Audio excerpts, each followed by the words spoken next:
Thanks for joining me in conversations with leaders who are using the Enneagram as a leadership tool and a tool for personal growth and development. Today, I'll be speaking with Roger Morimoto. Roger is a former pastor who was introduced to the Enneagram 36 years ago by none other than Helen Palmer herself. Roger became passionate about the Enneagram and has woven it into both his professional and personal lives.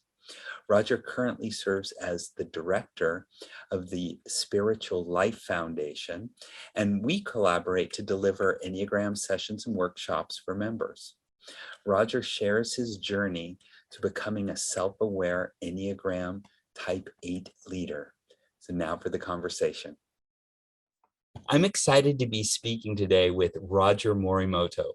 Roger served as pastor at Aldersgate United Methodist Church in Palo Alto for over 20 years. Before that, he served as pastor for 16 years at the United Japanese Christian Church in Clovis, California. Now he's the director for the Spiritual Life Foundation. Roger is my Enneagram mentor, and we collaborate to deliver Enneagram workshops for the Spiritual Life Foundation. Thank you, Roger, for joining me today. It's great to be here, Matt. So just to start off, how and when did you first discover the Enneagram? Yeah, my encounter with the Enneagram started probably about 36 years ago when I was starting in pastoral ministry. We would have to go off to these continuing education events, but I tended not to go to the traditional ones that were often provided for pastors, but I had attended the Transpersonal Psychology Conference at Asilomar, and during that conference, I had at the last minute joined a workshop where Helen Palmer was introducing her book, The Enneagram. And, that one little workshop just propelled me into the Enneagram in a way that I just has become really a lifetime pursuit. And then at the same time, a tool that has been very effective in many ways, both in my ministry and in the past, but also in my personal life, and continue to work with it as I work with people in their own spiritual searching and through the Spiritual Life Foundation. Right. Wow. So you were introduced through Helen Palmer. That's amazing. Yeah, and I'll tell you, I felt like when she was in that workshop, in that particular workshop, she didn't have her panel.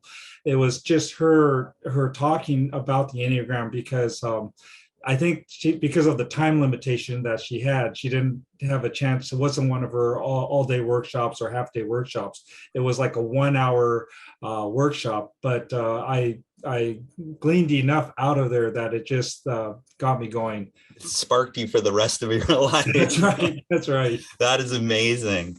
So when you were first learning the Enneagram, what did you discover about yourself that you didn't know or appreciate before?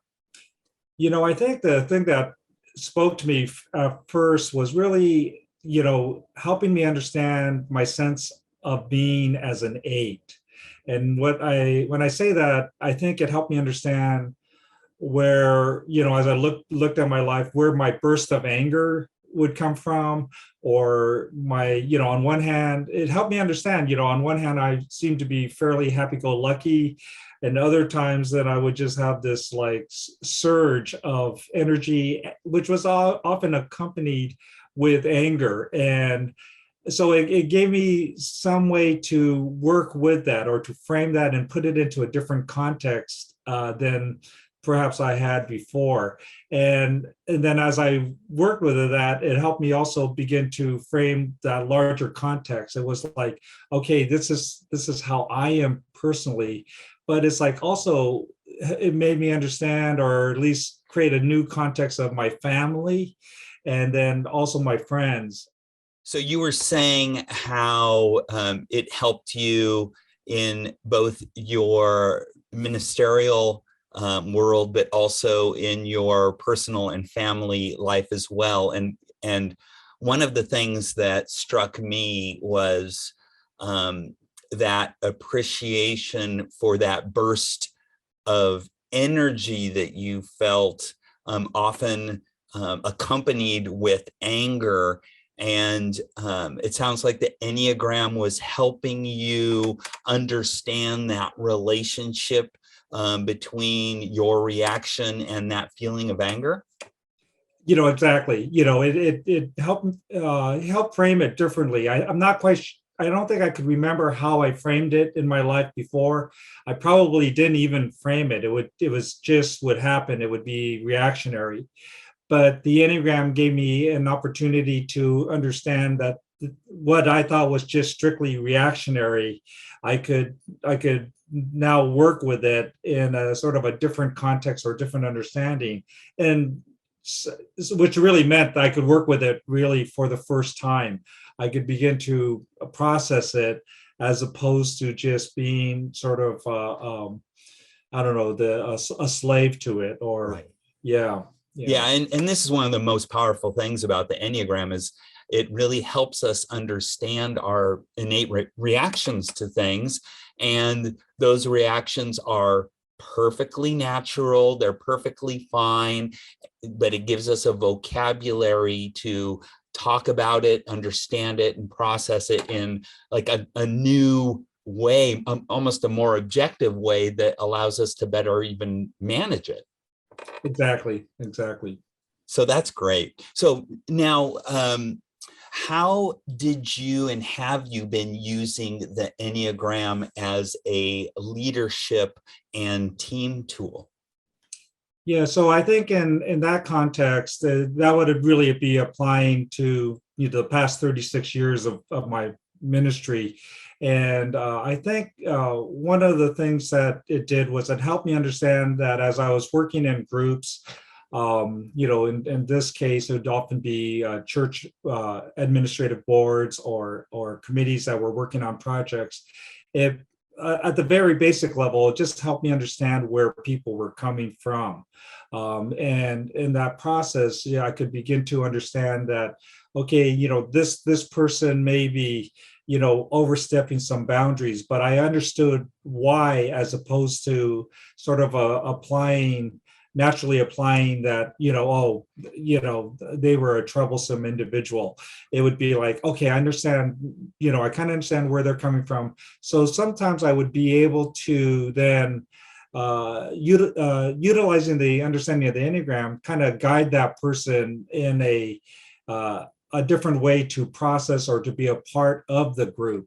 And, I think in general, one of the things that people have said about my ministry was that they tended to see me as a good communicator. But I think a lot of that communication came out of the understanding of who I was speaking to, what were the dynamics within those individuals in terms of their processes, so that, we could work together on projects, for the most part, make it a little bit more constructive, as opposed to just being an issue of conflict or differences of personality. So I think that would be, at the most base level, that was what was most effective about the Enneagram. Yeah. Right. And that is such a brilliant way to use it. Once you you first start by knowing your own Enneagram type, but then as you learn the other Enneagram types, and particularly the types of the people that you're working with on your team, now you can speak with them and frame things in a way that is most meaningful and impactful to them, and kind of really meet them where they are in their perspective, and that is just amazing for improving communications with those team members. Exactly. And then a part of that was always like then also catching myself or trying to check my own reactions, because no matter how much we understand about the Enneagram, we still have that innate initial reaction to the triggers that people have set off in us. And so it's both looking at others and then also looking at myself as well. Absolutely. Yeah, very well said.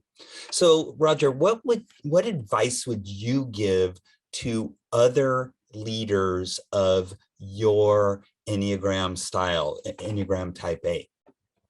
For leaders that are aides, it is this process of going back and forth, one utilizing it in terms of looking at others, but also constantly checking back to about ourselves is like, are we just acting out also of our own Enneagram type? Are we utilizing our anger? Did somebody upset us that then, it's easy for us to quickly jump and sort of like strike back, or to try to make sure things are going to get done, and we utilize that anger. So we often will easily go to that and feel very justified to go to that place. And I would say, so it's really a process of not only just, understanding how others work so that we could move the process forward, but it's also checking ourselves as well. Because if we're not checking ourselves, then in a sense, then we could easily begin to move into a space where we're, almost just the bully in the room. And when really perhaps there's a better way we could move things forward than just forcing it and in that way. Right. Yeah, for eights, it's such an effective tool. It serves eights so well when they're trying to get stuff done, to go into that dynamic.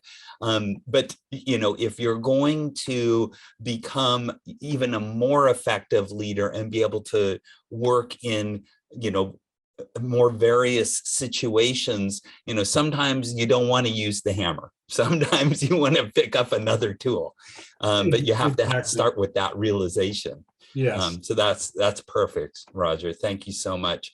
I have learned so much from you over the years. I am so appreciative for our relationship and everything that you've taught me.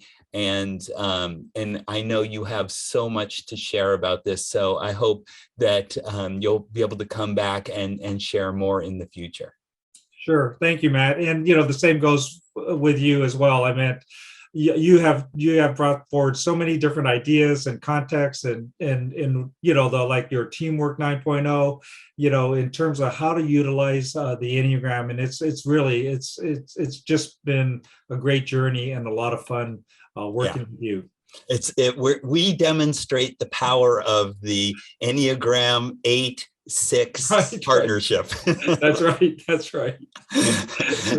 It just works. That's right. And it went without the Enneagram. That's right. Yeah. Operating at the higher level, but even the 8 and the 6 can work together. And if they do, it's a powerful combination. Exactly. That's great. All right. Well, thank you again, Roger. Sure thing, Matt. Okay. Bye. Bye now. Thanks for watching. Roger's been using the Enneagram for 36 years, and that certainly gives him some unique perspective on how the Enneagram can be used as a leadership tool, especially for Type 8 leaders. And I love the way he grew his self-awareness of his instinctual reactions to situations, especially his reaction of, burst of energy, often associated with anger, and that how he used that self-awareness to better control his reactions. And I was also impressed how he used the Enneagram as a communication tool, and how he became so effective at that people would remark, Roger, you're such a good communicator. And that really shows the power of the Enneagram as a rapport building and communication tool. So if you found this helpful, please click on the thumbs up button, subscribe to the channel, and get notifications of future episodes. And if you have any questions, please leave them in the comments and I'll respond as soon as I can. Thanks again.